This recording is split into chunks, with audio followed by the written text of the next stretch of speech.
आदरणीय दर्शकहरू, कार्यक्रम आउटलुकमा स्वागत छ। यति बेला संसारभरि युक्रेन सङ्कट सबभन्दा शीर्ष स्थानमा चर्चा, बहस र समाचारको प्रमुख विषय बनेको छ। फेब्रुअरी 24 तारिकमा रुसले युक्रेनमाथि सैन्य आक्रमण सुरु गरेपछिको यताका झन्डै 3 हप्ता पुग्दै गर्दाखेरि झन्डै 30 लाखभन्दा बढी युक्रेनियनहरू शरणार्थी बनेका छन् र सयौंको हताहती भएको भनिएको छ र कुनै आधिकारिक तथ्याङ्क बाहिर आएको छैन। तर युक्रेनका विभिन्न शहरहरूमाथि रुसले सबैतिरबाट आक्रमण गरिरहेको छ। त्यसका विरुद्ध संयुक्त राष्ट्रसङ्घ, नेटो र अमेरिका सहितका पश्चिमी एलाइहरू युक्रेन आक्रमणको भण्डाफोर गरेका छन्, निन्दा गरेका छन्। तर त्यसको कुनै स्वाभाविक वा समाधानका कुनै बाटो वा समाधानका उपाय कुनै छैन।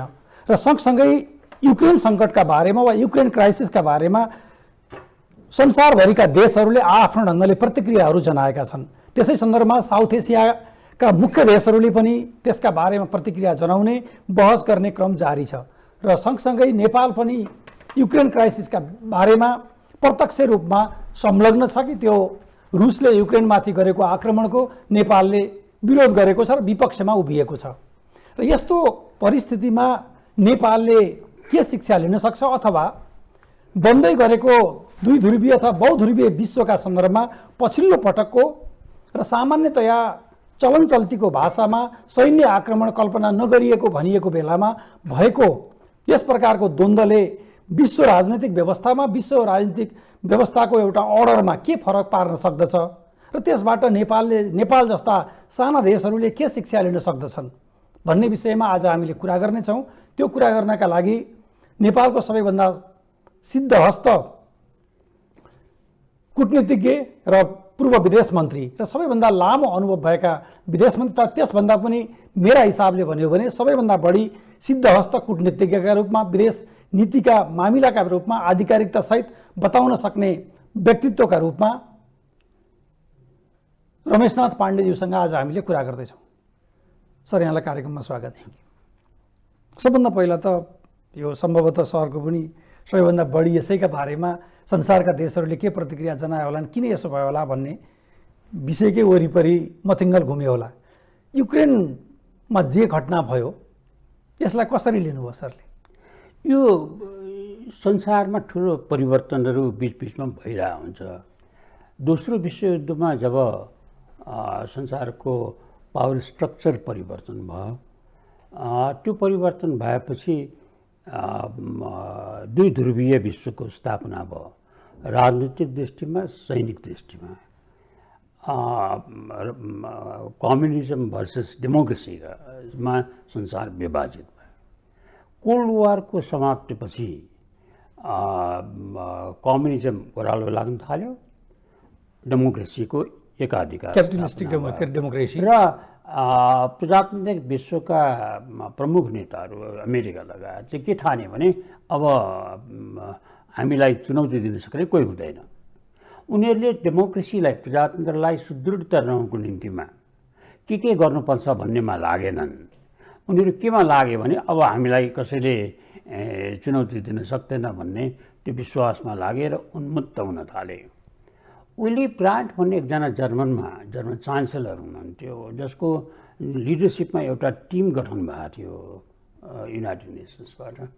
त्यसले सारांश के निकालेको थियो भनेदेखि यो विश्व व्यवस्था चाहिँ त्यति बेलासम्म सुदृढ हुन्छ, संसार त्यति बेलासम्म शान्ति हुन्छ जति बेलासम्म साना मुलुक शान्तिमा हुन्छ। शान्त मुनिको त्यस निम्ति साना मुलुकको सुरक्षामा, आर्थिक विकासमा ध्यान दिनुपर्छ भन्यो।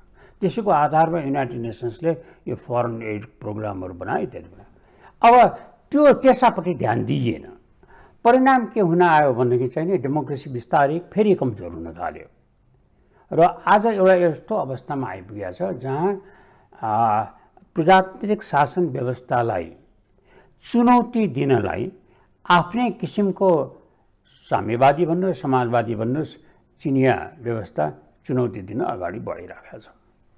रुस जो दुई ध्रुवीय विश्वको एउटा ध्रुव थियो, त्यो ओह्रालो लागेर गएको बेलामा एउटा नेतृत्व उदायो जसलाई आफ्नो देशको हैसियतलाई फेरि पुनर्स्थापना गर्ने आकाङ्क्षा जागृत भयो पुटिनलाई।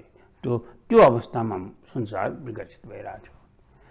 यहाँनिर आएर युक्रेनमा जुन घटना भएको छ, युक्रेनमा घटना अचानक भएन। यो कूटनीतिमा, अन्तर्राष्ट्रिय सम्बन्धमा जब विपत्ति आउँछ, त्यो विपत्ति भैँचालो होइन। अचानक तपाईँ र म यहाँ बस्दा बस्दै अहिले अचानक आइदिन्छ भैँचालो। यसमा आउने भैँचालो चाहिँ क्रमशः आइराखेको हुन्छ। त्यो क्रमशः आइराखेका कुरालाई बुझेर सम्बोधन गर्न सक्ने देश बाँच्छ, नभए विपत्तिमा पर्छ।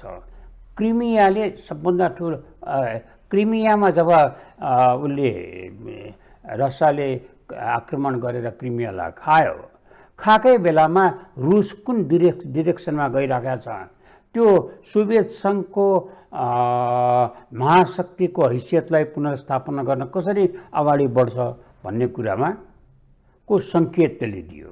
त्यो सङ्केतमा धेरै मुलुकहरू चिप्लिए, नेपाल पनि चिप्लियो। नेपाली कङ्ग्रेसको नेतृत्वमा भएको नेकपा एमालेको सरकार थियो, जसले क्रिमियालाई सोभियत सङ्घले, रसियाले खाएको कुरालाई स्वीकार गरेर बसिदियो।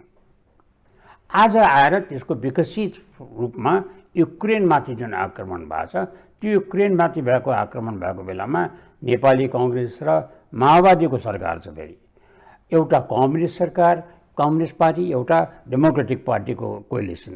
हिजो पनि त्यही थियो, आज पनि त्यही छ। त्यसले चाहिँ त्यसलाई अस्वीकार गर्यो र त्यसो युनाइटेड नेसन्समा एउटा अडान लियो।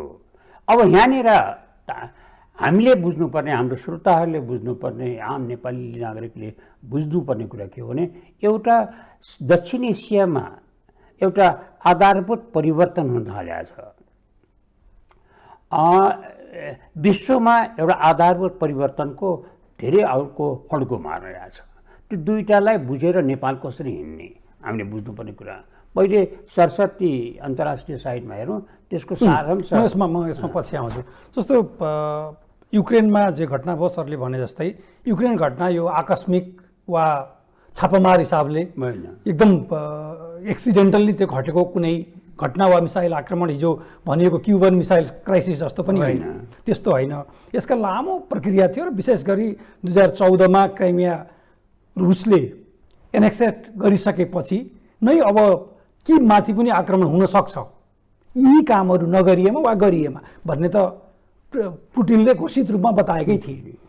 त्यस्तो परिस्थितिमा जुन यति नै बेला युक्रेनमाथि आक्रमण भयो, एक हिसाबले हेर्दा कुनै पनि एउटा सोभरेन, इन्टिग्रल, इन्डिपेन्डेन्ट देशमाथि हुने कुनै पनि आक्रमणलाई कसैले पनि स्वीकार गर्न सकिँदैन भन्ने मानिन्छ आजको दिनमा, र मान्नु हुँदैन एउटा। अर्को चाहिँ जे कारणले युक्रेनमाथि आज आक्रमण हुन गयो, त्यसका लागि के साँच्चीकै मस्को मात्र रेस्पोन्सिबल छ त भन्ने विषयमा साथ सरले पनि सुन्नुभयो होला, मलाई एकदमै त्यो बढी प्रोभोक गर्यो।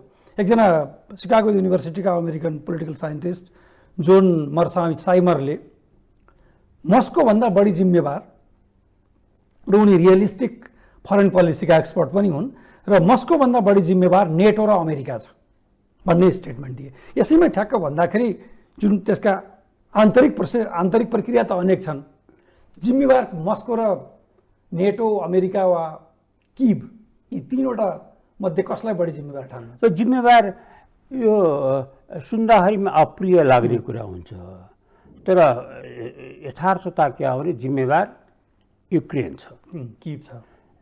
युक्रेन यस्तो निम्ति छ कि सानो मुलुकले आफूले आफ्नो फरेन पोलिसी तय गर्दा, आफ्नो सुरक्षा नीति तय गर्दा, आफ्नो आन्तरिक राजनीतिक बाटो पहिलाउँदाखेरिमा, व्यवहारहरू तय गर्दाखेरिमा, प्रतिक्रिया दिँदाखेरिमा, अभिव्यक्ति व्यक्त गर्दाखेरिमा होस गर्नुपर्ने कुरा चाहिँ के हो भने म कुन भूगोलमा बसेको छु।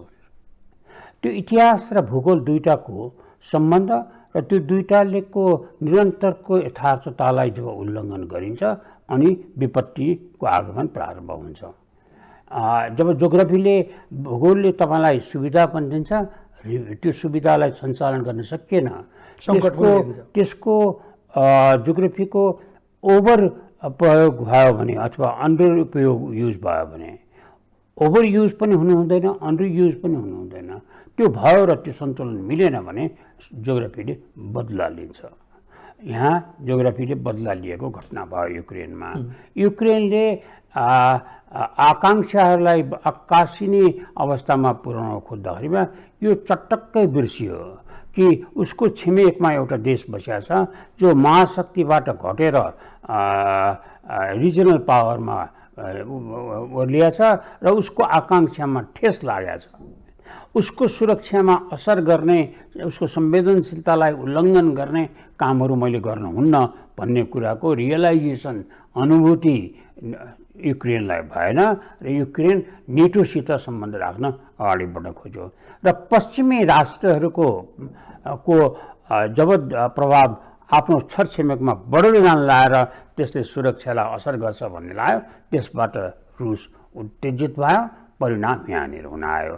त्यस बेलामा आगोमा घिउ हाल्नको निम्तिमा आकाङ्क्षा जुन बढेर गएको थियो युक्रेनको, त्यो आकाङ्क्षामा घिउ हाल्नको निम्तिमा अमेरिका र युरोपका देशहरूले उसलाई उक्साएर लगे, हामी छौँ तिम्रो साथमा भने, तिमी अगाडि बढे हुन्छ भनेर उनको आत्मविश्वासलाई बढाए, आँट बढाइदिए, परिणाम हुन आयो। र यसले नेपाललाई शिक्षा के दिइरहेछ भने हामी हाम्रो भूगोललाई दुरुपयोग गर्ने, अधिक प्रयोग गर्ने, कहिले कहीँ कम प्रयोग गर्ने हाम्रा गल्तीहरू पटक पटक हुने गरेका छन्। हामीले हाम्रो जोग्राफीको भूगोलको संवेदनशीलतालाई चटक्कै वास्ता गर्न छोडेका छौँ र हाम्रा छरछिमेकमा का सुरक्षामा, उनका अहङ्कारमा, उनका आकाङ्क्षामा आघात पार्ने कुराहरू गर्दा रमाइलो मान्न थालेका छौँ र आजको न्यानोको लागि भोलिको जोखिमलाई निम्त्याउन थालेका छौँ। त्यसले गर्दाखेरिमा हामीले होस गर्नुपर्ने कुरा के हो भने इतिहास, ठुला राष्ट्रहरू निर्दयी हुन्छन्। तिनले आफ्नो राष्ट्रिय स्वार्थबाट, राष्ट्रिय आकाङ्क्षाबाट मात्रै ती परिचालित हुन्छन्। तिनका आग्रह, पूर्वाग्रह, तिनका आश्वासन, तिनका वचन, तिनका केही अर्थ छैन। र अर्को रियलाइज गर्नुपर्ने कुरा के हो भने संयुक्त राष्ट्रसङ्घ सुरक्षा परिषद भन्ने कुरा चाहिँ यो साना राष्ट्रहरूको लागि होइन, यी ठुला राष्ट्रहरूको लागि हो। जब अमेरिकालाई मिडल इस्टमा इराकमा जानु परेको थियो, उसले म्यान्डेट लिइदियो त्यहाँबाट। जब युक्रेनको निम्तिमा आथ्यो त्यहाँ भिटो लगाइदियो रुसले। जनरल एसेम्ब्लीले पास त गर्यो, पास गरेर के अर्थ छैन, त्यो बाध्यात्मक हुँदैन। त्यस निम्ति हामीले नेपाल जस्तो राष्ट्रले सिक्नुपर्ने सारांशको कुरा के हो भने हामी आफ्नो खुट्टामा उभिनुपर्छ, कसैको भर गर्नुहुन्न। हामीले भूगोलको संवेदनशीलतामा होस गर्नुपर्छ, इतिहासले सिकाएका कुरालाई बिर्सिनुहुन्न र हामीले आफ्नो मुभ गर्ने बेलामा, आफ्ना आकाङ्क्षाहरूको पखेटा फिजाउने बेलामा हाम्रो सिमाना के हो, हाम्रो हैसियत के हो भन्ने कुरा बुझ्ने सिप देखाउनु। सरले यहाँ भन्दाखेरि बडा महत्त्वपूर्ण कुरा, जुन संयुक्त राष्ट्रसङ्घ यो थर्ड स्टेजमा आयो जस्तो मानिन्छ। पहिलो विश्वयुद्धपछि लिग अफ नेसन बन्यो कि संसारमा एउटा यस्तो व्यवस्था चाहियो जहाँ सल्लाह नगरिकन कसैले केही नगर्ने भनेर। त्यो झन्डै 20 वर्षको युद्धविराम जस्तो सेकेन्ड वर्ल्ड वारको तयारीका लागि बनाइएको लिग अफ नेसन हो भन्ने रूपमा समेत पनि व्याख्या गरियो। त्यो फेल भयो, त्यसको परिणाम सेकेन्ड वर्ल्ड वार भयो। सेकेन्ड वर्ल्ड वारको नतिजा संयुक्त राष्ट्रसङ्घ बन्यो एकातिर लिग अफ नेसनको बेसमा, अथवा त्यो फेल भइसकेपछि संयुक्त राष्ट्रसङ्घ बनाइयो। र संयुक्त राष्ट्रसङ्घ बनाउँदाखेरि आशा के गरियो भने अब विश्वको यो सेकेन्ड वर्ल्ड वार अन्तिम युद्ध होस् र कुनै पनि प्रकारको युद्ध नहोस् भनियो। तर लगत्तै सोभियत सङ्घ र जुन मस्को र वासिङटनको जे पोजिसन थियो त्यसलाई फेरि कोल्ड वारको नाम दिइयो। यद्यपि त्यसलाई 1990मा आउँदा अनेक कारणले त्यो एक हिसाबले केही शान्त पार्ने काम भयो। तर यति बेला युक्रेनमाथि हिजो यहाँले सरले अगाडि भने जस्तै 1989मा गल्फ वारमा अमेरिकाले आक्रमण गरेको, पछिल्लो पटक इराकमा आक्रमण गरेको, अफगानिस्तानमा आक्रमण गरेको, लिबियामा आक्रमण गरेको र सिरियामा अमेरिकाले आक्रमण गरेको घटना र अहिले मस्कोले युक्रेनमाथि आक्रमण गरेको घटनालाई वर्ल्ड पावरका हिसाबले समानान्तर रूपमा राखेर हेर्न मिल्छ। मुख्य कुरो के हो भने ठुला राष्ट्रहरूको ठुलो आकाङ्क्षा हुन्छ। त्यो आकाङ्क्षा पुरा गर्न तिमीहरू आफ्नो आफ्नो कूटनीतिलाई, आफ्नो आर्थिक ताकतलाई, आफ्नो सैनिक बललाई उनीहरू प्रयोग गर्छ। त्यो प्रयोग गर्ने बेलामा जति शक्तिशाली राष्ट्र छ त्यो शक्तिशाली राष्ट्र त्यति नै आत्मकेन्द्रित भइदिन्छ। र उसलाई अन्तर्राष्ट्रिय मान्यताको रुल बेस्ड सिस्टमको केही अर्थ लाग्दैन। उसलाई जसले साथ दिन्छन्, साथ दिन नदिने उसको इनिमी हुन्छ। त्यो त्यसरी उ लिएर जान्छ र त्यो अवस्थामा गएर हामीले आदर्शका कुराहरू, सिस्टमका कुराहरू, अन्तर्राष्ट्रिय नियमका कुराहरूको केही अर्थ लाग्दैन। र यहाँ कुन राष्ट्र को राष्ट्रसित मिलेर जान्छ, के गर्छ भन्ने कुरामा व्यावहारिक भएर सोच्नु आवश्यक हुन्छ। हामीले असंलग्नता पञ्चशीलका सिद्धान्तहरूको मन्त्र जपेर त्यो गायत्री मन्त्र जपे जस्तै हो। गायत्री मन्त्रको अर्थ पनि थाहा छैन, गायत्री मन्त्र जप्नु छ जपिदिएको छ। त्यसै गरेर यो नेपाल लगायतका राष्ट्रहरूको मा यो पञ्चशीलका सिद्धान्त, संयुक्त राष्ट्रसङ्घको बडापत्र, असंलग्न परराजनीति भन्ने चाहिँ गायत्री मन्त्र भएको छ, जपिरहेछन्। यथार्थता के हो भनेदेखि चाहिँ युक्रेनको एउटा घटना भयो, सोभियत रसियाले आक्रमण गर्यो, त्यसमा असंलग्न परराजनीति अपनाउने त्यसको प्रणेतामध्येको एउटा भारतले र एउटा बन्न लागेको विश्व व्यवस्थाको एउटा ध्रुवको रूपमा विकसित भइराखेको चीनले एउटै स्ट्यान्ड लियो। नेपाल विपरीत स्ट्यान्डमा बस्यो। के भन्न खोज्यो? किन भारत र चीनको एउटै दृष्टिकोण भयो त्यसमा? त्यो भारत र चीनको एउटै दृष्टिकोण किन भयो? उनको सन्दर्भमा त्यसलाई हामीले कसरी बुझ्ने भन्ने बारेमा चिन्तन हामीले गरेन। ठ्याक्कै म यसैमा आउँदाखेरि सर, जयन्त सरले महत्त्वपूर्ण कुरा कोट्याउनु भयो कि युक्रेनमाथि आक्रमण भइराखेपछि संसारभरि यसरी नै यस्तै जोग्राफिकल लोकेसनमा बसेका र सुपर पावर भएका देशहरूका बिचमा पनि, र हामीले बाहिर अन्तर्राष्ट्रिय मिडिया हेऱ्यो भने पनि सबैकोमा यही बहस छ। मिडल इस्टदेखि साउथ अफ्रिकादेखि ल्याटिन अमेरिकादेखि एसियासम्म कि भोलि आगामी दिनमा साना राष्ट्रहरू वा ठुला राष्ट्रहरूको शक्ति कति विस्तार हुन्छ, साना राष्ट्रहरू कसरी जोगिन्छन् भन्ने गम्भीर प्रश्न खडा भएको छ र केही सेफ साइडमा छन्। र पछिल्लो पटकको युक्रेन आक्रमणले रुस, चीन, भारत सहितका अझ भारत र पाकिस्तान एक आपसमा दुश्मनीपूर्ण सम्बन्ध भएका देश समेत पनि एक ठाउँ, र दक्षिण एसियाको खास गरिकन भारत, पाकिस्तान, बङ्गलादेश र श्रीलङ्काको एउटा स्ट्यान्ड, चीनको उही प्रकारको तर फरक खालको अर्को स्ट्यान्ड, तर फेरि पनि रुससँगै एकै ठाउँमा। तर नेपाल, मालदिप्स, यो भुटान र अफगानिस्तान अमेरिकी धुरीको पक्षमा उभिएको यति बेला देखियो। यसले के देखाउँछ? यसले हामीलाई चाहिने एउटा सङ्केत दिइराखेको छ। त्यो सङ्केत के हो भने दक्षिण एसियामा भू राजनीतिक यथार्थता परिवर्तन हुन थालेको छ। त्यो परिवर्तन हुने क्रममा एउटा नयाँ परिस्थितिको रचना हुन थालेको छ। त्यो अवस्थामा गएर भारतले अमेरिकालाई सँगको सामरिक सम्बन्ध जुन विकास भएर गएको छ त्यसलाई ऊ अझ सुदृढ बनाउन चाहन्छ। तर उसको सेनाको सैनिक सामग्रीको दृष्टिमा उसको निर्भरता जो रुसमाथि छ त्यसलाई ऊ कमजोर पार्न चाहँदैन। त्यो दुईटा सन्तुलन मिलाउनलाई भारतलाई असिलो भएको छ। यदि यो युद्ध, युक्रेनको युद्ध छिटो सिद्धियो भने भारतले यसलाई सम्हाल्छ, यदि लम्बियो भने भारतलाई असिलो पर्छ। त्यो असिलो पर्दाखेरिमा त्यसको लाई नेपालले कसरी बुझ्ने त्यो बेला र त्यसको रियाक्सन नेपालमा के हुन्छ भन्ने एउटा प्रश्न छ। दोस्रो प्रश्न, यो युक्रेनको पुरै घटनाले, यो युद्धले एउटा परिस्थितिमा बिल्कुलै नयाँ मोड लिएर आयो। नयाँ मोड के ल्यायो भने रुसमाथि आर्थिक नाकाबन्दी सर्किँदै गएको छ। त्यो दबाब खप्नलाई रुसलाई सजिलो छैन।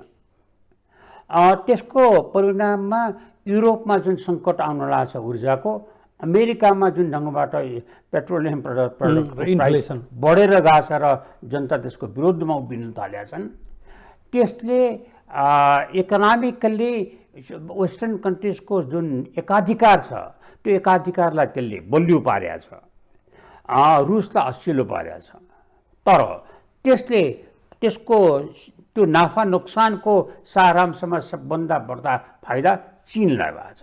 किन चीनलाई भएको छ भने रुसको निर्भरता, आर्थिक निर्भरता अब चीनमा सर्किनु पर्यो।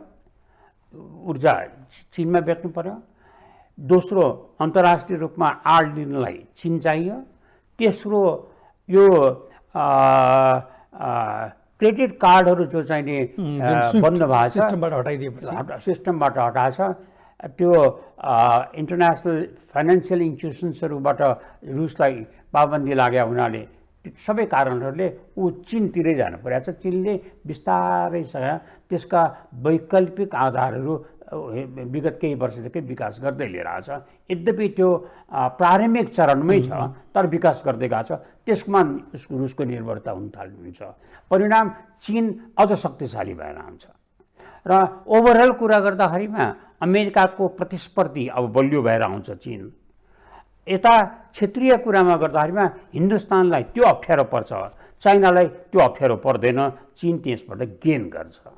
त्यो तीनवटा जुन स्थिति मैले बताएँ, त्यो स्थितिमा नेपालले गर्ने कुरा के त भन्दाखेरिमा हाम्रो फरेन पोलिसीमा आधारभूत गल्ती भइराखेको छ। आधारभूत गल्ती हुनको कारण के भने ओभर द इयर्स नेपालले कहिल्यै पनि सामरिक संस्कृति, स्ट्राटेजिक कल्चर विकासै गर्न सकेन। हाम्रो शासन व्यवस्था हाम्रो स्ट्राटेजिकल कल्चरबाट पृथक भएर बसेको छ। उदाहरणको लागि एउटा चाहिने यो एमसिसीकै कुरा लिएर आउनुहोस्। एमसिसीको कुरामा एमसिसीको नेगोसिएसन अर्थ मन्त्रालयले गर्यो। एमसिसीको बारेमा सही गर्नलाई अर्थमन्त्री गए।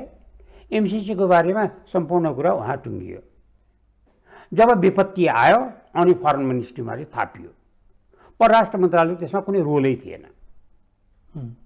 अब त्यसले हाम्रो आन्तरिक राजनीतिमा जुन दबाव सिर्जना भयो, हाम्रो अर्थतन्त्रमा जुन खतराको रेड लाइट बताउन बल्न थाल्यो, हाम्रो आन्तरिक ध्रुवीकरण हुन थाल्यो राजनीतिक दलहरूमा, आम जनतामा विभाजनहरू देखा पर्न थाले र सडकमा आवाजहरू आउन थाले, जसको राजनीतिक तापहरू बढ्न थाल्यो भन्दा ओभरअल कुरालाई त्यसले असर गर्यो एउटा घटनाले। त्यो एउटा घटनाले ओभरअल कुरामा असर गर्न सक्छ भनेर हामीले सामरिक संस्कृति हिजो विकास गरेनौँ। परिणाम के भयो भने हामी छताछुल्ल भएर बस्थ्यौँ। आज आएर पनि हामीले सिकेर सांस्कृतिक संस्कृति हामीले सामरिक संस्कृति विकास गरेका छैनौँ। हामीले कुनै पनि निर्णय गर्दा, आन्तरिक निर्णय गर्दा अथवा अन्तर्राष्ट्रिय सम्बन्धमा निर्णय गर्दा त्यसले हाम्रो राज्यका अरू विभिन्न अङ्गहरूमा कसरी असर गर्छ, राम्रो अथवा नराम्रो, त्यसलाई हामी सम्बोधन कसरी गर्छौँ भन्ने बारेमा योजना बनाएर हामी विकास अगाडि बढ्ने हामीले ढङ्ग पुर्याएनौँ। राज्यको रूपमा राज्य सञ्चालन नभएपछि के हुन्छ भन्दाखेरिमा यस्तो हुन्छ। एक, दुई, त्यो भोलि आएर जुन चाहिँ स्थिति बन्न लागेको छ, त्यो स्थिति बन्न लागेको बेलामा हाम्रो निम्तिमा दुईवटा चुनौती आउँछ। एउटा चुनौती आउँछ, हामीले दुईटा छिमेकीहरूको संवेदनशीलतामा, दुईटा छिमेकीहरूको जुन जिन्युन सेक्युरिटी इन्ट्रेस्ट नेपालमा छ, मैले जिन्युन भनिरहेको छु, जिन्युन सेक्युरिटी इन्ट्रेस्ट नेपालमा छ, त्यो चाहिने नेपालबाट त्यसको सुरक्षा हुन सक्दैन भन्ने आभास उनीहरूलाई, अनुभूति उनीहरूलाई भयो भने, आशंका उनीहरूलाई बढेर जान थाल्यो भने उनीहरूले आफ्नो सुरक्षाको निम्तिमा, आफ्नो हितको लागि आफैले अथवा मिलेर केही गर्नुपर्ने बाध्यता पर्छ। त्योले नेपाललाई विपत्तिमा पार्छ। त्यो अवस्था आउन नदिनुको लागि हामीले हाम्रा राज्यका विभिन्न अङ्गहरू कसरी सञ्चालन गर्ने भन्ने बारेमा सोच्न ढिलो भइसकेको छ। ठ्याक्कै यसैमा आउँदाखेरि जो युक्रेन क्राइसिसका बारेमा यो एसिया र साउथ एसियाको सिनारियो हेरेर नेपालले जे स्ट्यान्ड लियो नि, अथवा जे प्रतिक्रिया जनायो भनौँ न, स्ट्यान्ड त के लिने, यसले प्रतिक्रिया जनायो, यो कति उपयुक्त हो? मैले हेर्दाखेरिमा यसको हाम्रो स्वार्थका हिसाबले शेरबहादुर देउवाको नेतृत्वको सरकारले लिएको सही कदम हो। यसले हिजो उहाँको पूर्वजले जुन नेपाली कङ्ग्रेसको पछिल्लो सरकारले जुन चाहिँ गल्ती गरे त्यो फरेन पोलिसिजमा, त्यो गल्तीलाई सच्याएको छ। त्यो कुरालाई स्वीकार गर्नु पर्यो हामीले। कहाँनिर प्रश्न उठिरहेछ शेरबहादुरजीलाई पनि भने उहाँले यो जुन कुरा करेक्सन गरेर सही बाटोमा उभ्याइदिनु भयो फरेन पोलिसीलाई, त्यसको निरन्तरता हुन्छ, स्थायित्व हुन्छ, संस्थागत रूपमा नै त्यो भएको हो भन्ने कुराको व्यवस्था गर्नुभएको छैन, मलाई थाहा छैन, गरेको लक्षण छैन। त्यस निम्ति जुन गल्ती हिजो भयो, जुन गल्तीलाई आज सच्याइयो, त्यो सच्याएको गल्तीलाई निरन्तरता दिनुको निम्तिमा, त्यसलाई संस्थागत रूपमा सुदृढ बनाउनुको निम्तिमा गर्नुपर्ने पाइलाहरू जति छन् ती पाइलाहरू अगाडि सार्नु अत्यन्तै जरुरी छ। जस्तो नेपालले जुन प्रतिक्रिया जनायो, यहाँले भन्नुभयो कि पहिला कोही यिनीहरूकै कोअलिसन सरकारले नेपालले जे गल्ती गरेका थियो त्यो सुधार गरियो। तर एसियन कन्टेक्स्टमा हेऱ्यो भने एउटा थ्योरिटिकल हिसाबले हाम्रो जस्ता साना देशहरूले कुनै पनि साना देशहरूमाथि भएको आक्रमणको ब्लाइन्डली विरोध गर्नुपर्छ भन्न सकिन्छ एक हिसाबले। दोस्रो, एसियन कन्टेक्स्ट र साउथ एसियन कन्टेक्स्टका सन्दर्भमा हाम्रा छिमेकीहरूले जे अडान लिए त्यसको लयमा हेऱ्यो भने यो सही नै हो कि यसरी पनि हामी आफ्नो ढङ्गले उभिन सक्छौँ? यो तपाईँको प्रश्न यथार्थता हो, यथार्थ कुरा हो। त्यो ग्राउन्ड रियालिटी त्यही नै हो।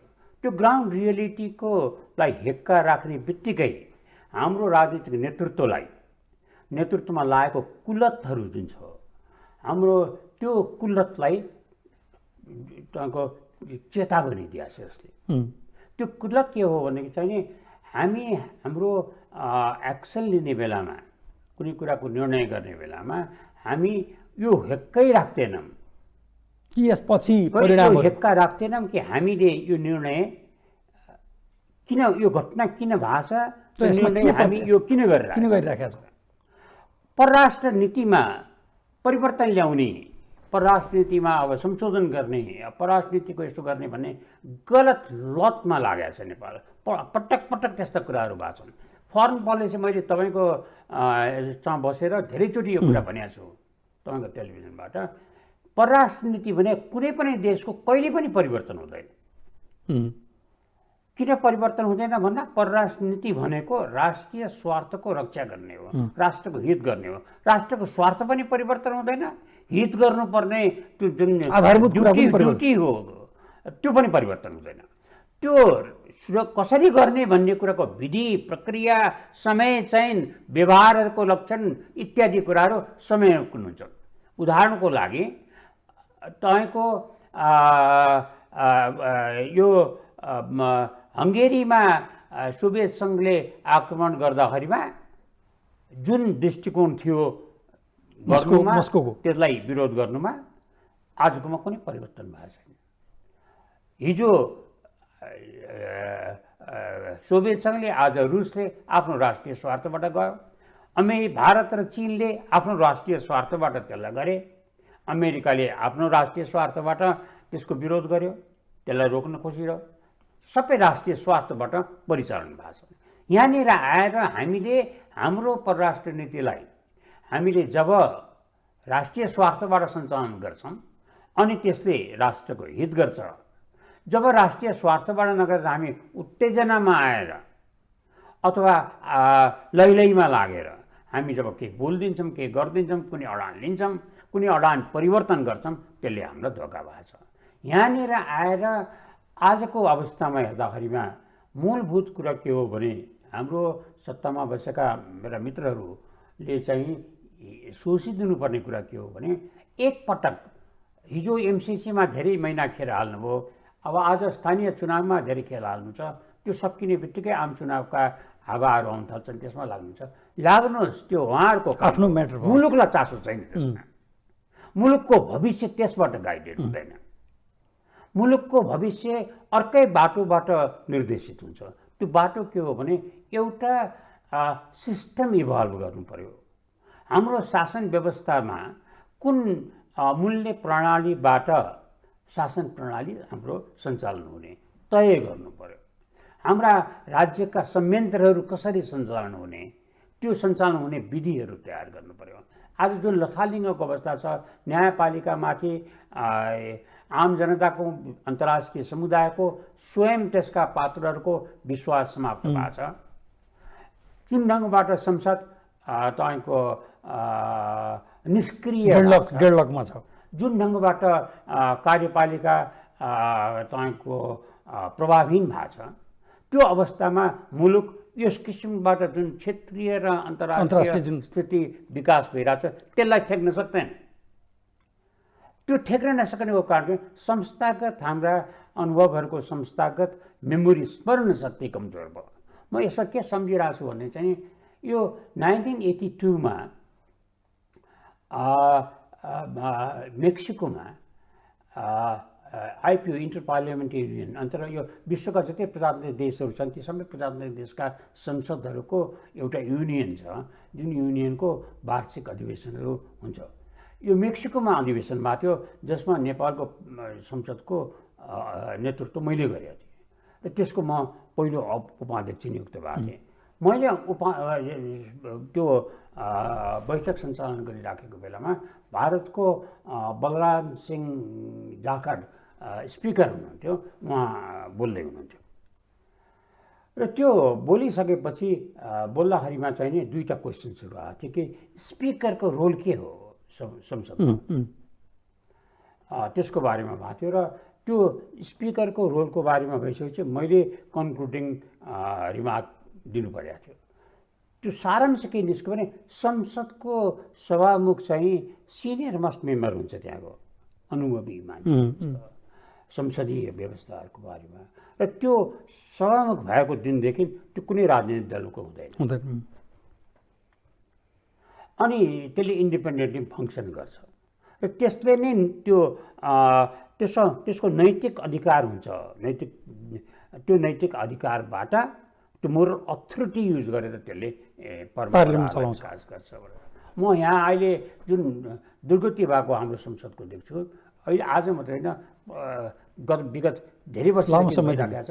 त्यो दुर्गतिहरूलाई गर्दाखेरि म त्यो प्रिजाइड गर्दाखेरिमा सभामुखहरूलाई मैले दिएको जुन चाहिँ सल्लाह थियो त्यो सम्झिरहेका छौँ कसरी बिग्रिरहेछ भनेर। कारण के हो भने संस्थागत रूपमा हामीले विकासै गरेनौँ। एउटा अर्को एउटा राज्यको एउटा अङ्गको अर्को अङ्गसँगको तपाईँको त्यो निकटता र दूरी जुन छ, जसको निकटता र दूरीमा सिस्टम चलिरहेको हुन्छ, त्यो निकटता र दूरीलाई हामीले सम्हाल्नै दिएन।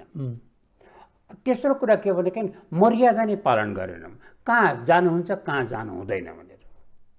म त्यो कन्टेस्टमा तपाईँको श्रोतालाई रमाइलो लाग्ला एउटा कुरा सुन्छु।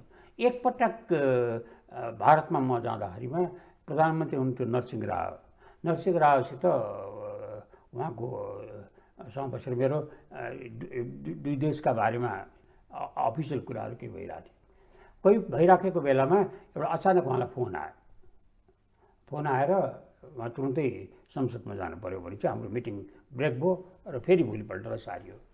अनि कुरा गरेको सिलसिलामा मैले उहाँलाई सोधेँ, के भन्नु, हामी चाहिँ यहाँ हामी कहाँ तिमीलाई पाण्डे साहब आपको आप प्रत्याहार नहीं करेंगे, यहाँ बहुत कुछ होता है हमारे यहाँ, के हो म कहाँ चाहिँ एकजना कन्स्टिट्युसनल एनार्किस्ट छ, उहाँकै शब्दमा कोट गरेर कन्स्टिट्युसनल एनार्किस्ट छ जो चिफ इलेक्सन कमिसनर छ। अब उसले गर्छ विपत्ति मैले भोग्नुपर्छ। हामी के भयो भन्दामा उसले अचानक एक दिन निर्णय गरिदियो, हेर अहिले हामी कहाँ चुनाव भइरहेछ, निर्णय गरिदियो यो जति पनि भित्तामा पोस्टरहरू टाँगिन्छ नाराहरू लगाइन्छ त्यो पोस्टरहरू चाहिने कसै कुनै पार्टीले लगायो भने त्यो मेम्बरको पार्लियामेन्ट सिट जान्छ, त्यो मेम्बरको डिस्क्वालिफाई गर्छ। र अहिले आतङ्क फैलाएको छ, सारा मेट्नमा गएको छन्, इलेक्सन प्रचार कहाँ गरिरहेको छौँ हामी त सब भित्ता। अब पछि म दिल्ली जानु चाहिँ दिल्लीको चुनावको टाइममा त चुनाव भइरहेछ भने फिलिङ नै हुँदैन, सबै भित्ता सफा छ। मैले भने चिफ इलेक्सन कमिसनरलाई भन्नुभयो नि त, तपाईँले फोन बोलाउनु भएन, यो किन नगरे यस्तो भनेर भन्दा क्या बात गर्छ यहाँ, चिफ इलेक्सन कमिसनरलाई प्राइम मिनिस्टरले बोलाउनुहुन्छ, त्यो त कन्स्टिट्युसनल क्राइसिस आउँछ यहाँ। मैले इन्टरप्रेट गर्ने त्यहाँ मर्यादाको सीमा त्यो लक्ष्मण रेखा। यहाँ त प्रधान न्यायाधीशलाई प्रधानमन्त्रीले काम गराउने सुरु भइसक्यो, अरूलाई त बानी नै भएन कि सिभिल एभिएसन। त्यसले त्यो मुख्य कुरा के हो भनेदेखि मर्यादा बनाएर त्यो मर्यादालाई बिल्डअप गरेर लिएर जानुपर्छ। त्यसको निम्तिमा ढिलो भइसक्यो। एक, दुई, राज्यका संयन्त्रहरू कसरी सञ्चालन हुने, उनको दूरी र निकटता के हो भन्ने कुराको टुङ्गो लगाउन अबेर भइसक्यो। तेस्रो, एउटा कुनै निर्णय गर्ने बेलामा राज्यले गर्दा त्यसले राज्यका विभिन्न अङ्गहरूमा कसरी प्रभाव पार्छन्, त्यसलाई कसरी त्यो मिलाएर लिएर जाने, भन्ने बारेमा योजना बनाएर नीति निर्धारण गरेर व्यवहारहरू निश्चित गरेर लिएर जान ढिलो भइसक्यो, संस्थागत रूपमा गर्नलाई ढिलो भइसक्यो। त्यो ढिलो भइसकेको हुनाले हामीले जेसुकै गरे पनि स्थानीय चुनावमा जसले जिते पनि अब आउने चुनावमा जसले जिते पनि जसले हारे पनि त्यसको के अर्थ छैन। राष्ट्र बलियो हुँदै जाने अथवा कमजोर हुँदै जाने अवस्था त्यसले निर्धारण गर्छ। त्यो कमजोर हुँदै गयो भने राष्ट्र विपत्तिमा आउँछ। किन भन्दा हाम्रा दुईटै छिमेकीहरूलाई उनका जेन्युन इन्ट्रेस्टहरू नेपालमा सुरक्षित छैनन्, सुरक्षित राख्न सक्ने क्षमता नेपाल सरकारमा छैन भन्ने अनुभूतिहरू हुन थाल्यो भने त्यो नेपालको इतिहास ध्वस्त पार्ने काम हुन्छ। तेस्रो, दुवै राष्ट्रहरूको दुईटै छिमेकीको एउटा धैर्यको, सहनशीलताको, समझदारीको एउटा सीमा हुन्छ। त्यो सीमाले कतिसम्म तेस्रो शक्तिको प्रवेशलाई वाञ्छनीय मान्छ, कतिसम्म तेस्रो शक्तिकोलाई सहनशील भएर सहन सक्छन्, त्यसको सीमा हुन्छ। त्यो सीमा उल्लङ्घन भएको दिनमा अहिलेलाई तत्काललाई त हामी त्यसको न्यानोपन भोगौँला, तर त्यसको कालान्तरमा त्यसको जुन प्रभाव पर्छ त्यो विपत्ति भोग्नको निम्तिमा हाम्रो सत्तामा बसेका मित्रहरूले युक्रेनको दुर्भाग्यलाई, युक्रेनको उत्तेजनालाई, युक्रेनको महत्त्वाकांक्षालाई राम्ररी बुझेर मूल्याङ्कन गरेर त्यसबाट पाठ पढिदिनु भयो भने नेपालको भूगोल र इतिहास सुरक्षित हुन्छ। ठिक यही कन्टेक्स्टमा भन्दाखेरि सर, जस्तो यहाँलाई त धेरै राम्ररी थाहा छ कि तपाईँले कुनै एउटा सरकारका हिसाबले तपाईँले कुनै निर्णय लिनुभयो, त्यो निर्णयका बारेमा आफ्ना छिमेकीहरूलाई, विश्वलाई तपाईँले कति प्रभावकारी रूपमा राम्ररी बताउनुहुन्छ, त्यही नै तपाईँको विदेश नीति हो। र विदेश नीतिको अथवा फरेन पोलिसीको आधारभूत कुरा तपाईँले के गर्नुपर्छ गर्नु पर्दैन भन्दा तपाईँले गरेको कुरा कति राम्रोसँग तपाईँका छिमेकीहरू जोसँग कुरा गर्नुपर्ने हो तिनीहरूलाई कुरा गर्नुहुन्छ भन्नेमा निर्भर गर्छ। र आजको ओपन सोसाइटीमा कुरा गर्ने तरिका भनेको हिजोको जस्तै एउटा कुनै चिठी पठाइदिने, टेलिफ्याक्स पठाइदिने, ती कुरा थाहा नहुने आज पक्कै पनि हुँदैन। र छिमेकी देश जस्तो हेऱ्यो भने चीन, भारत र हाम्रो छिमेकीका मध्ये पाकिस्तान, तीनवटा महत्त्वपूर्ण देशहरूको हेरेर जुन दिनमा उनीहरूले त्यो निर्णय लिए, सेक्युरिटी काउन्सिलमा चाइनाले जुन एगेन्स्टमा भोट गर्यो, इन्डिया एब्सेन्ट रह्यो, वा साउथ एसियाका यी देशहरू पाकिस्तान, भारत एब्सेन्ट रह्यो। त्यसपछि लगातार ती देशका संरचनाले, विदेश नीतिसँग जोडिएका सबै इलिमेन्टले, सिभिल सोसाइटीदेखि सबै इलिमेन्टले कन्टिन्युअस भन्नुपर्ने पक्षलाई भनेको वेस्टलाई, पश्चिमलाई, नेटोलाई, अमेरिकालाई, वेस्टर्न सोसाइटीलाई बताइराखेका छन् कि हाम्रो स्वार्थ यो हो, हाम्रो स्वार्थ यो भएका कारणले हामी यो अवस्थामा उभिनु हाम्रो लागि हाम्रो एकदम इन्डिपेन्डेन्ट राइट हो र यसमाथि कसैले दखल नगर भनेर एउटा न्यारेटिभ स्थापित गरिसकेका छन्।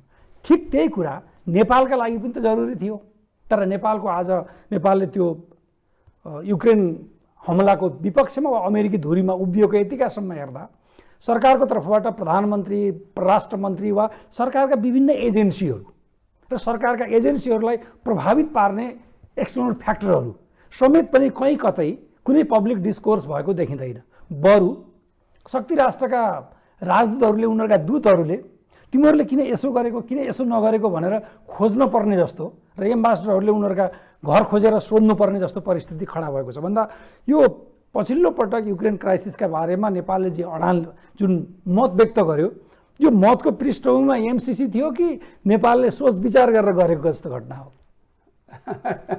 यो बडा सारपूर्ण प्रश्न छ। यसको प्रश्नको जवाब म नदिउँ, इतिहासलाई छोडिदिउँ। मुख्य कुरा किनभने यसमा धेरै जुन गर्नुपर्ने काम यसमा तपाईँले भने जस्तै कहाँनिर चाहिने कमजोरी भयो भनेदेखि हामी कहाँ पैसा बढ्ता खेलाउन सक्ने मन्त्रालयहरूको महत्त्व बढ्ता भयो। क्याबिनेट फर्मेसनमा म धेरैचोटि संलग्न भएको छु। त्यो क्याबिनेट फर्मेसनमा प्रधानमन्त्रीजीलाई सधैँ दुःख दिने चाहिँ के हुन्छ भने यी सेन्सिटिभ डिपार्टमेन्टहरू, फरेन मिनिस्ट्रीमा कसलाई राख्ने, डिफेन्समा कसलाई राख्ने, यस्तो कुराहरूमा उहाँको चिन्ता हुँदैन। उहाँलाई प्रेसर के हुन्छ भनेदेखि चाहिँ यो होममा इन्फ्रास्ट्रक्चर गृहमा लोकल कसलाई डेभलपमेन्टमा राख्ने, कसले राख्ने, फाइनान्समा कसलाई राख्ने, त यसमा हुन्छ यो बढी चाहिँ शिक्षामा कसलाई राख्ने, त्यसमा हुन्छ बढ्दा। त्यो पनि के को निम्ति भने चाहिँ नि आर्थिक प्रलोभनको कारणले गर्दा आकर्षण त्यसमा भएको हुन्छ। र फरेन मिनिस्ट्री भने चाहिँ जहिले पनि ब्याक साइडमा बसिया हुन्छ, स्याडोमा, त्यसलाई स्याडोमा हुन्छ। केही नभएपछि एउटा कसैलाई ल्याएर राखिदिन्छन्। त्यो कसैलाई ल्याएर राखिदिएपछि त्यो कसैले बिचराले हामी यहाँ त विभिन्न किसिमका हुन्छ, अप्ठ्यारो पर्छ अनि गतिहीन हुन्छ। अब परराष्ट्र मन्त्रालयले एउटा विज्ञप्ति निकाल्नु पर्यो भनेदेखि एक पानाको निकालिदिने कारण त्यही कारणले भएको हुन्छ। यसो यो डिटेलका त्रुटिहरू आफ्नो ठाउँमा छन्, त्यसलाई त्यति बढ्ता नकोट्यौँ। मूल कुरा के हो भनेदेखि हामीले अस्ति चाहिँ तपाईँको जे डिसिजन तपाईँ लिनुभयो, अस्ति चाहिँ तपाईँको 5-6 दिन अगाडि यो युक्रेनको घटना निकै तातेर गएको बेलामा पुटिनले चाहिँ नि उहाँको टप एडभाइजरहरूको एउटा मिटिङ बोलाउनु भएको थियो, इमर्जेन्सी मिटिङ, जसमा को थियो भन्दाखेरिमा उहाँको पुटिन आफै, उहाँका सेनाका 3टा चिफहरू, इन्टेलिजेन्सको चिफ, त्यहाँबाट चाहिँ नि नेसनल सेक्युरिटी एडभाइजर र फरेन मिनिस्टर। हामी कहाँ चाहिँ नि त्यस्तो मिटिङ बोलाउनु पऱ्यो भनेदेखि हामी यति धेरै मान्छे जम्मा गर्छौँ, यति धेरै विभिन्न भएका मान्छे, त्यतिले पनि नपुगेर एउटा अचम्मको मनोविज्ञान, त्रासको मनोविज्ञानमा हाम्रो नेतृत्व बाँचिरहेछ। त्यो यति त्रासको मनोविज्ञानमा बाँचिरहेछ कि उनीहरू आफूलाई सधैँ 24 घन्टा असुरक्षित अनुभव गर्छन्, व्यक्तिगत रूपमा असुरक्षित अनुभव गर्छन्। पार्टीको बैठकमा, पार्टीको आमसभामा, पार्टीको कार्यकर्तालाई भेट्ने बेलामा, अफिसियल मिटिङमा पछाडि हाम्रो सेना र सशस्त्र प्रहरीका मान्छे अति सशस्त्र रूपमा सतर्क भएर बस्नै पर्छ, नभइकन हाम्रो नेताहरू सुरक्षितै अनुभव गर्दैनन्। अब त्यो अवस्थामा त्यो अवस्था गर्दैनन् कि आडम्बर देखिन्न भन्ने ठान्छ। त्यो अवस्थामा बसेको नेतृत्वबाट, त्यो मनोविज्ञानबाट, त्यो चिन्तनको अवस्थाबाट, त्यो मनस्थितिबाट राष्ट्रको बारेमा दीर्घकालीन कुराहरू सन्तुलित भएर विचार गर्ने, प्लान गर्ने भन्ने कुरा अपेक्षा गर्नु नै भुलको अवस्था भएको छ। यहाँनिर आउँदाखेरिमा चाहिने नेपालमा एउटा तपाईँको यता केही समयदेखि मैले पछिल्लो पटक तपाईँसँग भन्दाखेरिमा भनेको थिएँ नेपाल भारत चीन अमेरिकाको स्ट्राटेजिक राडारमा परेको छ भनेर। त्यसका तापहरू त हामीले प्रशस्त अहिले महसुस गरिसक्यो होला। त्यो यति धेरै ताप बढेर गएको छ यहाँ र त्यसका रियाक्सन्सहरू, बाई प्रडक्टहरू पनि अनुभव हुन थालेका छन्। त्यो अनुभव हुन थाल्नुको कारणहरू चाहिँ के हो भनेदेखि हामीले त्यस्तो स्थिति बन्न थाल्यो। अब यसको यो अवस्थामा हामीले लिने चाहिँ के हो त, राष्ट्रले अपनाउनु पर्ने कुरा के हो त, हामीले पालन गर्नुपर्ने डिसिप्लिन के हो त। परराष्ट्र नीति भनेको, परराष्ट्र अन्तर्राष्ट्रिय सम्बन्ध भनेको, कूटनीति भनेको त्यो नेपाल सरकारको मूल नीतिको, नेपाल सरकारको एकाधिकारको क्षेत्र हो। त्यो नेपाल सरकारभित्रको पनि प्रधानमन्त्री र परराष्ट्र मन्त्रीको एकाधिकारको क्षेत्र हो। त्यसमा अरू मन्त्रीले पनि प्रवेश गर्न हुँदैन। त्यो सत्तामा नभएका जतिसुकै शक्तिशाली, जतिसुकै प्रभावशाली भए पनि ती नेताहरूले पनि प्रवेश गरिदिनु हुँदैन। उनीहरूलाई के भन्नु पर्यो, सम्झाउनु पर्यो, के त्यो उनीहरूले गरे हुन्छ, संसारभरि नै गर्ने चलन छ। तर सार्वजनिक रूपमा त्यसको एकाधिकार अफिसियल प्रधानमन्त्री र परराष्ट्र मन्त्रीको मात्रै हो, अरूले प्रवेश गर्न हुँदैन। त्यो अनुशासन जब भङ्ग हुन्छ, जब प्रत्येक व्यक्तिले, प्रत्येक नेताले, प्रत्येक मन्त्रीले, प्रत्येक अधिकारीले परराष्ट्र मामिला सञ्चालन गर्न थाल्छ, अन्तर्राष्ट्रिय सम्बन्ध विकास गर्न थाल्छ, बोलेर हिँड्न थाल्छ, कमिट गर्न थाल्छ, अनि देश अप्ठ्यारोमा पर्छ।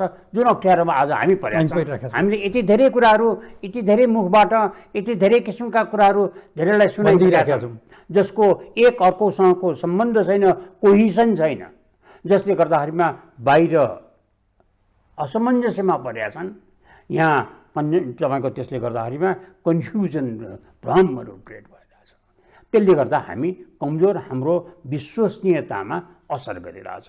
त्यो विश्वसनीयतामा असर गरेको परिणाम के भयो भने आज हामीसित यसका सम्बन्धमा छलफल कसैले गरिरहेछ। युक्रेनको घटनाको बारेमा हाम्रो प्रधानमन्त्रीजीलाई अमेरिकी विदेश मन्त्रीले टेलिफोन गरेर कुरा गर्नुभयो, जसको बारेमा विदेशी अखबारहरूले धेरै कुरा लेखिसकेका छन्। बाँकी कसैले हामीसँग सम्पर्क गरेको छैन। यथार्थमा हामी सार्कको अध्यक्ष राष्ट्र र अत्यन्तै भूराजनीतिक संवेदनशीलता बढेर गएको देश, त्यो देशकोमा त चासो त सबैको हुनुपर्ने किन भइरहेको छैन? किन भइरहेको छैन भन्दा त्यसका कारणहरू नै हो। त्यो अमेरिका र चीनको राइभलरी वा उनीहरूको डेभलपमेन्ट भनौँ न, सुपर पावर जुन हेजिमोनी बढ्दै जाँदाखेरि त्यसको ताप पर्ने भनेको त प्रत्यक्ष जो चीनको नजिकमा छ त्यसलाई सबभन्दा बढी पर्नेछ, र जो अमेरिकाको जुन इन्टरनेसनली स्काई फ्लाइङ कोअर्सन छ त्यसको पनि स्वाभाविक रूपमा पर्नेछ। तर पछिल्लो पटक एमसिसीकै सन्दर्भमा भन्दा त किन कसरी के कन्टेन्टमा म जान चाहन्न, त्यो जुन प्रकरणलाई हाम्रा नेताहरू जसरी छताछुल्लो पारेर छ अरे, त्यो बेलामा अमेरिकन एसिस्टेन्ट मिनिस्टरले पार्टीका प्रमुख नेताहरूलाई, प्रधानमन्त्री सबैलाई फोन गरेर नभए हामी हाम्रो तिमीहरूसँगको सम्बन्धलाई रिभ्यू गर्छौँ भन्ने थ्रेट उहाँहरूले बोलेका कारणले तपाईँलाई हामीलाई थाहा हुन्थ्यो नि त। दुईजना फोनमा त उनीहरू बाहिर कुरा त दुईजना बिचमा गरेको, त्यो बाहिर भन्न हुन्थ्यो कि हुँदैन त्यो अलग कुरा छ, त्यसको बारेमा चर्चा गर्नुहुन्थ्यो।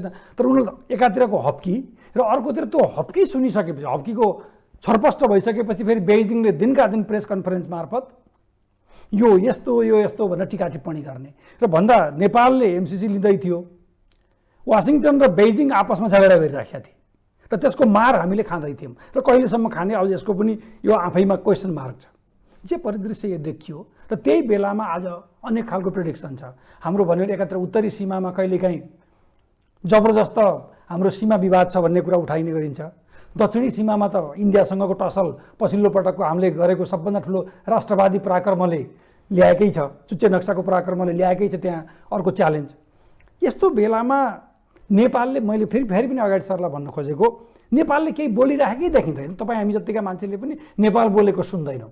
जुन सरले अगाडि भन्नुभयो कि हाम्रा जे एजेन्सीहरू बोल्नुपर्ने थियो नेसनको सेफगार्डमा, नेसन इन्ट्रेस्टमा, त्यसमा आज बोल्दैनन् भन्दाखेरि त भोलि पनि नेपाल बोल्छ, भोकल हुन्छ वा आफ्नो कुरा सही ढङ्गले राख्न सक्छ भन्ने कुरा बिस्तारै लुज हुँदै गइसकेपछि नेसन हाम्रो लिडरसिपले कता लाँदैछ? है यो पहिले त तपाईँको यो दबाब मात्रै आएको होइन, रिभ्यू गर्छु, सम्बन्ध रिभ्यू गर्छु मात्रै भनिया होइन, करप्सनका बारेमा र अन्य संवेदनशील तिम्रा कमजोरीहरूबाट तिमीमाथि कारबाही हुन्छ भन्ने पनि धम्की पनि दिइएको छ। त्यसबाट होस आउनुपर्ने होस चाहिँ आएन। पनामामा एकजना डिक्टेटर हुनुहुन्थ्यो, त्यो उहाँलाई चाहिने हुर्कायो अमेरिकाले, सेनाको अधिकारीबाट हुर्काउँदै लगेर पनामाको प्रेसिडेन्ट बनायो नारोगे, र उहाँलाई चाहिने सर्वशक्तिमान बनाएर लिएर गयो। एक दिन अचानक चाहिने अमेरिकन एयरफोर्सका हेलिकप्टरहरू आए र प्रेसिडेन्सियल प्यालेसबाट रुलिङ प्रेसिडेन्टलाई समातेर लिएर गएर अलास्कामा लगेर मुद्दा चलाएर त्यहाँ 10 वर्ष जेलमा थुनिए लागे। जब त्यो 10 वर्ष जेलमा बिताएपछि त्यसलाई फ्रान्सले माग्यो, यसले अपराध गरेको छ त्यहाँ भनेर फ्रान्सलाई ह्यान्डओभर गरे। फ्रान्समा फेरि अलि वर्ष पुगेपछि त्यहाँबाट पनामामा उनलाई फिर्ता गर्दा व्हिल चेयरमा बसेको त्यो डिक्टेटर व्हिल चेयरमा प्यारालिसिस भएको अवस्थामा व्हिल चेयरमा आयो र केही वर्षपछि मर्यो। यो राष्ट्रको दिल हुँदैन। Nation has no heart, nation has only interest. मुलुक आफ्नो स्वार्थमा मात्रै जान्छ, आफ्नो हित मात्रै विचार गर्छ। त्यस निम्ति कसैले बुई चढायो भनेर, कसैले काखमा राख्यो भनेर, कसैले थाप मार्यो भनेर, कसैले मिठो शब्दमा आश्वासन दियो भनेर त्यो फुरुङ्ग पर्ने कारण छैन। त्यसका पछाडिका तात्पर्य छन्। त्यो तात्पर्य पुरा भएपछि त्यो समाप्त हुन्छ, पुरा भएन भने त्यसको दण्ड पाइन्छ। त्यस निम्ति नगिस टाढाको के राख्ने भन्ने कुराको तय गरेको नेतृत्वले राष्ट्रलाई जोगाउँछ, जसको आपत्ति आज विपत्ति आइराखेका कारण त्यो हो। दोस्रो कुरा चाहिँ नि तपाईँको के भनेदेखि किन बोलिएन भन्ने बारेमा मैले अघि नै बताएँ तपाईँलाई। हामी कहाँ बिचमा कोहिसन नै छैन हाम्रा राज्यका अङ्गहरूको बिचमा। परिणाम यो हुन आयो।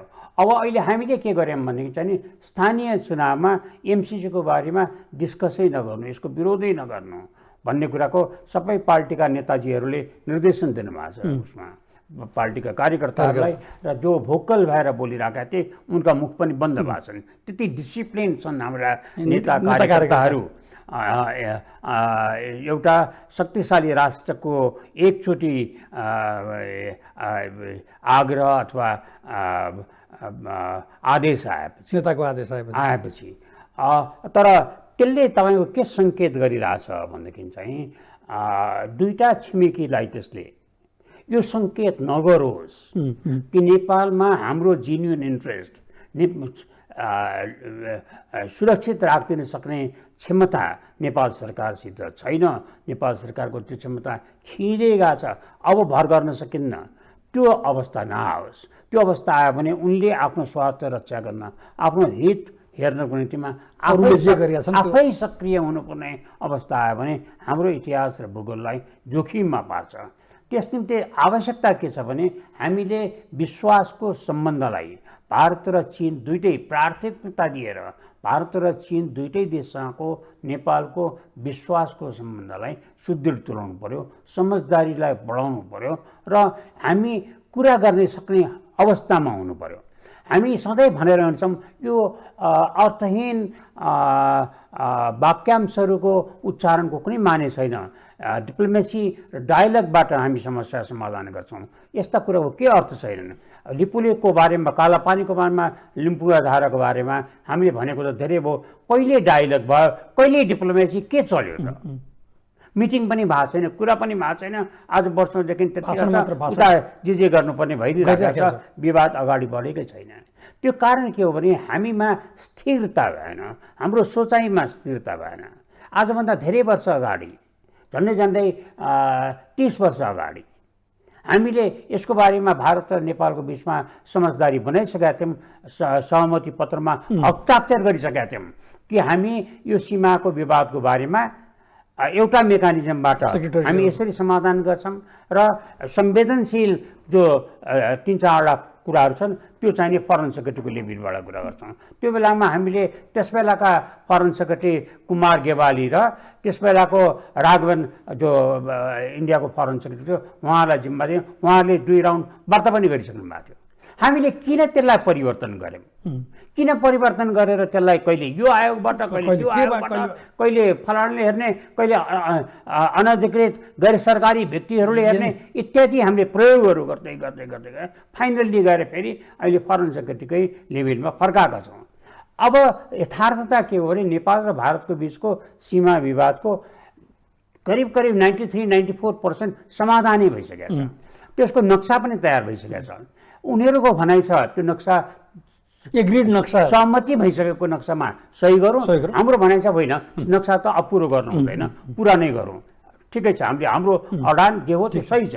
तर त्यसको निम्तिमा त्यो फरेन सेक्रेटरीको लेभलको मिटिङलाई हामीले एक्टिभाइज गर्न सकेनौँ। किन सकेनौँ भन्दा हामी यहाँ भारतले मानेन। भारतले किन मानिरहेको छैन? भारत कुरा गर्न किन इच्छुक भइरहेको छैन? किन डायलग र डिप्लोमेसीबाट समाधान गर्नलाई भारतले अग्रसरता देखाइरहेको छ? पछि किन हटिरहेछ? त्यो पछि हटिराखेको कुराले के सङ्केत गरिरहेछ भन्दा विश्वसनीयताको कमी दिएछ। त्यो हैसियतमा क्वेसन उठिरहेको छ। यसबाट समाधान हुनसक्छ भन्ने पत्यारको कमी बताइरहेछ। त्यो त डरलाग्दो कुरा भइसक्यो। त्यो डरलाग्दो कुरालाई छोपेर राखे पनि त्यसले त्यसका छिटाहरू त अरू सम्बन्धका फरक पर्दैन। त्यही कुरा चीनसित पनि हुन थालेको छ। त्यो राम्रो लक्षण होइन। तर मलाई के लाग्छ भनेदेखि यति समय भए पनि हाम्रो दक्षिण एसियामा अन्तर्राष्ट्रिय सम्बन्धको सबभन्दा लामो इतिहास भएको मुलुक यो। हाम्रा धेरै अनुभवहरू छन्। हाम्रा अनुभवहरूबाट धेरै देशहरूले लाभान्वित भएको छन् भन्दा हाम्रा अनुभवबाट हामी लाभान्वित पक्कै हुनेछौँ।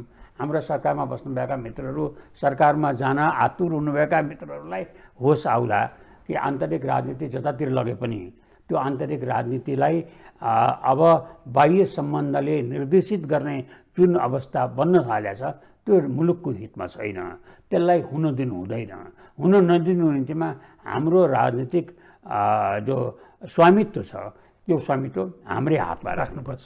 र अन्तिममा जाँदाखेरि फेरि सर अब एकचोटि युक्रेनतिर फर्कौँ। सरको आफ्नो अनुभवका हिसाबले यो त एउटा अनुमान र एनालाइसिस मात्र हुन सक्ला कि फ्याक्चुअल त हुने कुरा भएन, तर जुन विश्व टेन्डेन्सी खास गरिकन मस्कोले युक्रेनमाथि हमला गरे पनि अब द्वन्द्व त प्रत्यक्ष रूपमा अमेरिका र मस्को, वासिङटन र मस्कोका बिचमा छ, पेन्टागन र क्रेमलिनका बिचमा छ। र यो टेन्डेन्सी हेर्दाखेरि युक्रेन क्राइसिस कति लामो जाने वा कसरी सेटल हुने सम्भावना देख्नुहुन्छ सरले? यसको यो ताप चाहिने धेरै लामो समयसम्म बस्छ। किनभने युक्रेनमा को युद्ध समाप्त भए पनि युद्ध समाप्त हुँदैन। युक्रेनमा अरू किसिमका युद्धहरू प्रारम्भ हुन्छन् जुन सुरु गर्न पनि थालिसकेका छ। त्यसका तपाईँको बाइ प्रडक्टहरू अरू मुलुकहरूमा पनि सर्किन थाल्छ। अर्कोतिर गएर त्यसको इकोनोमिक जुन रियाक्सन्सहरू छ, सोभियत युनियनमा रसियामा पर्ने, युरोपमा पर्ने, अमेरिकामा पर्ने र चीनमा पर्ने, त्यो निकै गम्भीर हुन्छ र त्यसको इन्डियामा पनि पर्न थालेको छ र त्यसको बाइ प्रडक्ट हामी आइसकेको छ। त्यसको इन्टरनेसनल इकोनोमिक सिस्टममा त्यसले असर गर्दैछ। त्यो असर चाहिँ छिटो समाधान हुन सक्दैन। तेस्रो कुरा के भने त्यस्तै एउटा वैचारिक एउटा सङ्कट विश्वमा लिएर आएछ। वैचारिक सङ्कट के हो भने चाहिँ विश्वले विश्व व्यवस्था रुल बेस्ड भएन। रुल बेस्ड ग्लोबल सिस्टमको बारेमा धेरै कुराहरू गरे, धेरै नाराहरू लगाइए, धेरै ठुल्ठुला कुराहरू आदर्शका कुराहरू भए, तर सिस्टम बसेन। अब अहिलेको विश्व व्यवस्था रुल बेस्ड छैन, शक्ति बेस्ड छ। शक्ति बेस्ड भएपछि त कमजोर साना मुलुकहरूले के गर्ने त भन्दा साना मुलुकहरूको असुरक्षा अब बढेर गयो। त्यो बढेर गएको बेलामा के गर्ने त भन्दाखेरिमा तपाईँको यो बडा अप्रिय तथ्य हो कि विश्व व्यवस्था ठुला शक्तिशाली प्रभावशाली शक्तिहरूले बनाउँछन्, तर त्यसलाई स्वीकार गर्ने र त्यसको तपाईँको रियाक्सन्सहरू भोग्ने, त्यसमा तपाईँको पाबन्दीहरूलाई स्वीकार गर्ने बाध्यता साना राष्ट्रहरूमा पर्छ। त्यसबाट साना राष्ट्र मुक्त हुन सक्दैन। साना राष्ट्रले वैचारिक रूपमा खुराक दिन सक्छ, प्रभाव पार्न सक्छ, तर त्यो चाहिने डिसाइसिभ निर्णयात्मक हुँदैन। त्यस निम्ति साना राष्ट्रहरूको निम्तिमा, नेपाल जस्तो साना राष्ट्रको निम्तिमा, नेपाल जस्तो मुलुक जसको भू राजनीतिक संवेदनशीलता बढेर गएको छ, जो हिजोको कोल्ड वारको स्थितिमा अत्यन्तै लाभान्वित भएको थियो। किनभने त्यो दुईटा कोल्ड वारका दुईटा योद्धाहरू चाहिँ नेपालबाट धेरै टाढा थिए। अब को तपाईँको द्वन्द्वमा दुईटा पात्रहरू चाहिँ, एउटा पात्र हाम्रो छिमेकी छ, एउटा पात्र नेपालमा प्रवेश गरिसकेको छ भन्दा त्यसको असर हामीलाई हिजोको भन्दा निकै बढी हुन्छ। हिजोको भन्दा हामीलाई त्यसलाई सम्बोधन गर्न गाह्रो हुन्छ। त्यो तथ्यलाई बुझेर हामीले एक परराष्ट्र मामिलालाई प्राथमिकतामा राख्नुपर्छ। परराष्ट्र मामिलाको सम्बन्ध अन्य राज्यका अन्य निकायहरूसित त्यसको समन्वय कायम हुनुपर्छ। राष्ट्रले सामरिक संस्कृतिको विकास गर्नुपर्छ र एउटा सहमति बनाउनु पर्यो राष्ट्रमा। हाम्रो राष्ट्रको मूल नीति के हो, परराष्ट्र मामिलामा हाम्रो सिमाना के हो, हामी सुरक्षा नीति भने के हो, हाम्रो अर्थनीति जाने कता हो, हाम्रो त्यो यो भ्रष्टाचारबाट भ्रष्टाचारलाई कमसेकम दण्डनीय बनाउने कसरी, भ्रष्टाचार दण्डनीय नहुने जुन अवस्था छ त्यसबाट मुक्ति पाउने कसरी हो, यस्ता बेसिक कुराहरूमा राष्ट्रको मूलनीति हामीले बनाएर त्यो राष्ट्रको मूलनीतिलाई सर्वस्वीकार्य बनाउनु पर्यो र त्यो अपरिवर्तनीय बनाउनु पर्यो कमसेकम अर्को 10 वर्षको लागि गरेर राष्ट्रलाई राष्ट्रको रूपमा, सरकारलाई सरकारको रूपमा, सरकार र राज्यको बीचको सम्बन्धलाई सरकार र राज्यको बीचको सम्बन्धको आधारमा सरकारमा भएका नेता व्यक्तिहरू र प्रतिपक्षमा भएका अथवा सरकारका समर्थक बाहिर बसेकाहरूको बीचमा सम्बन्धलाई एउटा व्यवस्थित रूपमा हामीले त्यसलाई निर्धारण गर्न सक्यौँ, पालन गर्न सक्यौँ, त्यसमा पालन गराउन सक्यौँ भने नेपालको भविष्य निश्चित रूपमा राम्रो छ। यो अहिले आउन लागेको विश्वमा जुन भुइँचालो आइरहेका छ अन्तर्राष्ट्रिय समयमा, त्यसबाट नेपाल लाभान्वित नै हुन्छ। अन्यथा दुर्भाग्यवश मैले भन्नुपर्छ कि नेपालको इतिहास र भूगोल दुइटै अब जोखिममा छ। आशा गरौँ त्यस्तो नहोस्। सर, यहाँलाई धेरै धेरै धन्यवाद।